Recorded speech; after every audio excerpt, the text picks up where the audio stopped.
శ్రీనివాస్ రెడ్డి, సామినేని ఉదయభాను, అలాగే కిలారు వెంకట రోసయ్య. సో అంటే చేరికలు తెలుగుదేశం పార్టీ అండ్ జనసేన ఈ రెండు మిత్రపక్షాలుగా ఉన్నాయి కాబట్టి ఈ రెండు పార్టీల సంబంధాలపై ఎటువంటి ప్రభావం చూపే అవకాశం ఉంది భవిష్యత్తులో? అంటే ఇప్పుడు అక్కడ మీరు అడుగుతున్న ప్రశ్న ఏంటంటే స్థానికంగా టీడీపీ ఎమ్మెల్యే అభ్యంతరం చెప్పడం వల్ల ఈ ప్రశ్న ఉత్పన్నం అవుతుంది. ఆయన బాలినేని అవినీతిపరుడే, ఆయన జనసేనలో చేరితే అవినీతిపరుడు కాకుండా పోతాడా అంటూ దామచల జనార్దన్ ఆయన ఆరోపణలు చేశాడు. అంటే ఆయన తన మిత్రపక్షంలో చేరిన ఆయనతో పోరాటం అనేది ఆగదు అని. కానీ జనసేన టీడీపీ పొత్తు ఒంగోలు కొరకు కాదు, ఒంగోలు జిల్లా కొరకు కాదు. టీడీపీ జనసేన పొత్తు ఆంధ్రప్రదేశ్ రాష్ట్ర రాజకీయాల్లో పొత్తు. అందువల్ల ఒక్కొక్క చోట ఆ రకమైన ఇబ్బందులు ఉంటాయి. ఇప్పుడు సేమ్ పార్టీలోనే ఇద్దరు నాయకుల మధ్య ఉంటుంది. వేరే పార్టీ నుంచి ఇంకో పార్టీలోకి మారినప్పుడు ఆ స్థానికంగా ఉండే పార్టీ నాయకుల మధ్య ఉంటుంది. మనం తెలంగాణలో చూసాం కదా, భూపాలపల్లిలో గండ్ర వెంకటరమణారెడ్డి కాంగ్రెస్ నుంచి బీఆర్ఎస్ చేరడంతోనే మధుసూదనాచారి అసంతృప్తి చెందారు. అలాగే మీకు సవితా ఇంద్రారెడ్డి కాంగ్రెస్లో నుంచి బీఆర్ఎస్లో చేరడంతోనే తీగల కృష్ణారెడ్డి వెళ్ళిపోయాడు కూడా. సో మీకు ఈ పరిణామాలు అనివార్యంగా జరుగుతూనే ఉంటాయి. ఇటు నుంచి అటు అటు నుంచి ఇటు వచ్చాక లోకల్గా ఉన్న లీడర్లు డిస్టర్బ్ అవుతూనే ఉంటారు. అలాగే మీకు పవన్ కళ్యాణ్ పిఠాపురం వచ్చినప్పుడు వర్మ అభ్యంతరం చెప్పడము, దాని పరిణామాలు కూడా చూసాం. అందువల్ల ఇవి లోకల్ పాలిటిక్స్, స్టేట్ పాలిటిక్స్ ఈ రెండింటి మధ్య ఫంక్షనింగ్లో కాంట్రడిక్షన్స్ వస్తూనే ఉంటాయి. లోకల్ పాలిటిక్స్లో వ్యక్తులు, వారి సంబంధాలు, వారికి ఉన్న రాజకీయ అవసరాలు, రాజకీయ ఒత్తిళ్ళు ఒక రకంగా ఉంటాయి. రాష్ట్ర స్థాయిలో ఉండేటువంటి రాజకీయ అవసరాలు వేరే ఉంటాయి. అందులో పార్టీ రాజకీయ అవసరాలు, వ్యక్తుల రాజకీయ అవసరాల మధ్య కూడా ఘర్షణ ఉంటుంది. పార్టీ రాజకీయ అవసరాల కొరకు తీసుకుంటూ ఉంటారు, వ్యక్తుల రాజకీయ అవసరాలు అందుకు వ్యతిరేకంగా పరిణమిస్తూ ఉంటాయి. ఇప్పుడు ఇటీవల మోపిదేవి వెంకటరమణ టీడీపీలో చేరితే అక్కడ స్థానిక మంత్రి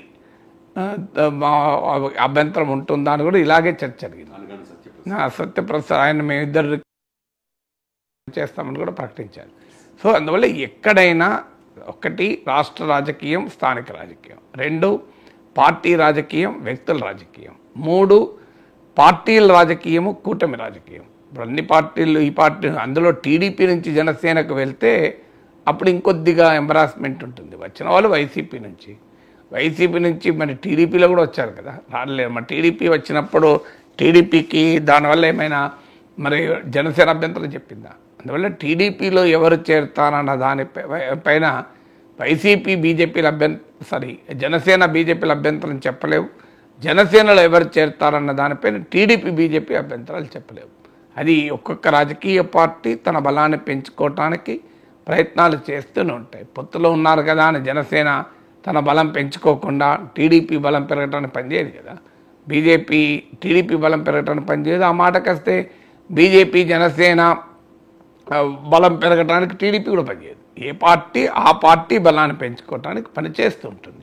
సాధ్యమైనంత వరకు ఆ రెండు సమాంతరంగా నడిచినంతకాలం ఇబ్బంది ఉండదు. నిజంగానే జనసేనలో అనేక మంది చేరి జనసేన మరో బలోపేతమైతే 21 సీట్లు కాదు, 41 సీట్లు అడుగుతారా అనే ప్రశ్న కూడా టీడీపీ నాయకులు ఉండొచ్చు. అందువల్ల పొత్తులు రాజకీయాల్లో శాశ్వతంగా ఉండవు కదా. పొత్తులు ఎప్పుడు ఉంటాయి, ఎప్పుడు ఉండవు. ఒక ఎన్నిక ఉండి ఇంకో ఎన్నిక ఉంటుందని కూడా గ్యారంటీ ఇవ్వలేము.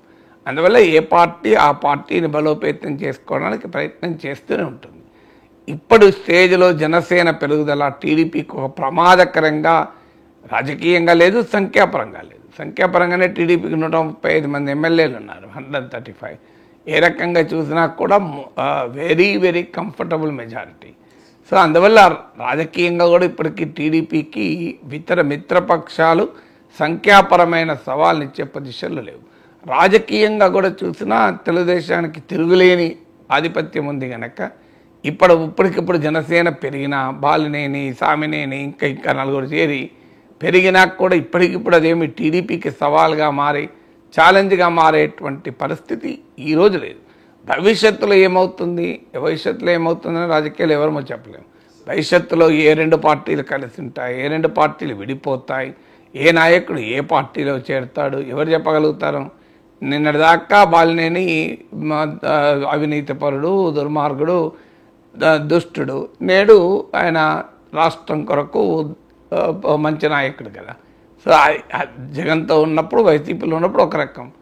రేపు కొడాలి నాని టీడీపీలో చేరినా కూడా ఆయన ఏదో జగన్ అనమంటే అన్నాడు తప్ప ఆయనకు పాపం అలాంటిదేమీ లేదు.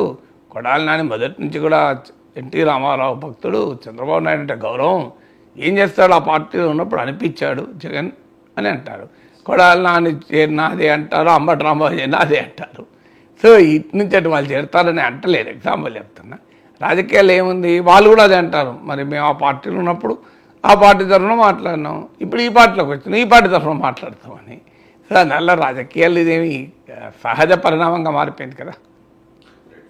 అంటే టీడీపీ జనసేన మిత్రపక్షాలుగా ఉన్నాయి అంటే చంద్రబాబు నాయుడు గారు పర్మిషన్ తీసుకోవాలని ఎవరు అనరు, కానీ కనీసం తెలుగుదేశం పార్టీ నోటీసులోనైనా పెట్టాలి కదా సార్, ఈ నాయకులు మా పార్టీలో జాయిన్ అవుతూ ఉన్నారు అని చెప్పి.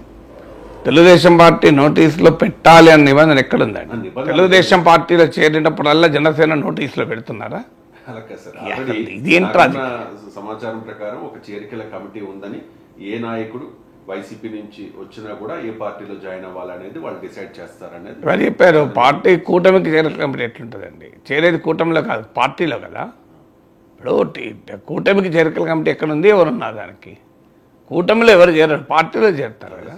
కూటమిలోని పార్టీలో జాయిన్ అవ్వాలి. అవును, చేరాలంటే వేరే వాళ్ళకి. ఇప్పుడు టీడీపీలో చేరే వాళ్ళకు ఇప్పుడు టీడీపీ వాళ్ళు కాదు కదా, వైసీపీ వాళ్ళు జనసేనలో చేరాలంటే టీడీపీకి నోటీసులు పెట్టలేదు. విచిత్రంగా మీరు మాట్లాడుతున్నారు. సో వైసీపీ వాళ్ళు వచ్చి జనసేనలో చేరటానికి టీడీపీకి ఎందుకు నోటీసులు పెట్టాలి? బీజేపీ కూడా పెట్టాలి నోటీసులు. మరి అట్లంటే ఇక వేరే పార్టీలో నోటీసులు ఎందుకు పెడతారు? ఒకటి అయినా నోటీసులు లేదా, అందరూ తెలియదా? మీకే నాకు తెలిసినప్పుడు టీడీపీ నోటీసు, ఓహో చంద్రబాబు నాయుడుకి ఎవరైనా చెప్పేదాకా తెలియదా బాలినేని శ్రీనివాసరెడ్డి వస్తున్నాడని?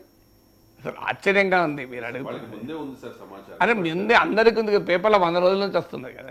ఇవాళ కొత్తగా ఇదేదో నోటీసులో పెట్టి అంటే this is to inform you that Balineni Srinivasa Reddy, Swamineni Udayabhanu are likely to join our party అని లెటర్ ఇవ్వాలన్నా పవన్ కళ్యాణ్ నోటీసులో పెట్టడం ఏంటి? నాకు నిజంగా అర్థం కాని విషయం. నోటీసులు ఎందుకు పెడతారు? ఎందుకు పెడతారు? ఆయనదో పార్టీ ఈయనదో పార్టీ. సో ఆయన ఇది ఎవరి నోటీసులో లేదు, ఈ నోటీసులో అందరి నోటీసులో ఉన్నదే కదా. అందరికీ తెలిసిన విషయం ఏం లేదు, సీక్రెట్ విహారం ఏం కాదు. రహస్యంగా చేరిన వాళ్ళు టీడీపీ వాళ్ళు కాదు, వైసీపీ వాళ్ళు. ఇప్పుడు టీడీపీలో వేరే వాళ్ళు చేరుతారు, అప్పుడు జనసేనకు బీజేపీకి నోటీస్ ఇచ్చి వాళ్ళ నుంచి అప్రూవల్ వచ్చినాకనే టీడీపీలో చేసుకుంటారా? ఒక 3 పార్టీలు కలిసినప్పుడు ఏ పార్టీలో ఎవరైనా చేరుతారండి. చేరినప్పుడు మిగతా 2 పార్టీలకు ఇన్ఫార్మ్ చేసి వస్తారా? వాళ్ళ పర్మిషన్లు తీసుకొని వస్తారా? వాళ్ళ నోటీసులు పెడతారా? అసలు నోటీసులు పెట్టడం అనేది కల్చర్ ఏంటంటే అది నాకు బ్యూరోక్రసా? 2 భిన్నమైన రాజకీయ పార్టీలు ఎన్నికల్లో కలిసి ఉండవచ్చు, దానికి సంబంధం. అందువల్ల నోటీసులు ఎవరు పెట్టాలని నిబంధన ఎక్కడా లేదు. టీడీపీ వాళ్ళు అన్నారా మా నోటీసులో పెట్టలేదని? నిబంధన ఏమీ లేదు కానీ టీడీపీ వాళ్ళు ఎక్కడన్నారు మా నోటీసులో పెట్టలేని ఎవరన్నా అన్నారా? మరి అన్నది మీరెందుకు అంటున్నారు? టీడీపీ వాళ్ళు ఎవరు అనలే కదా మా నోటీసులో పెట్టలేదు.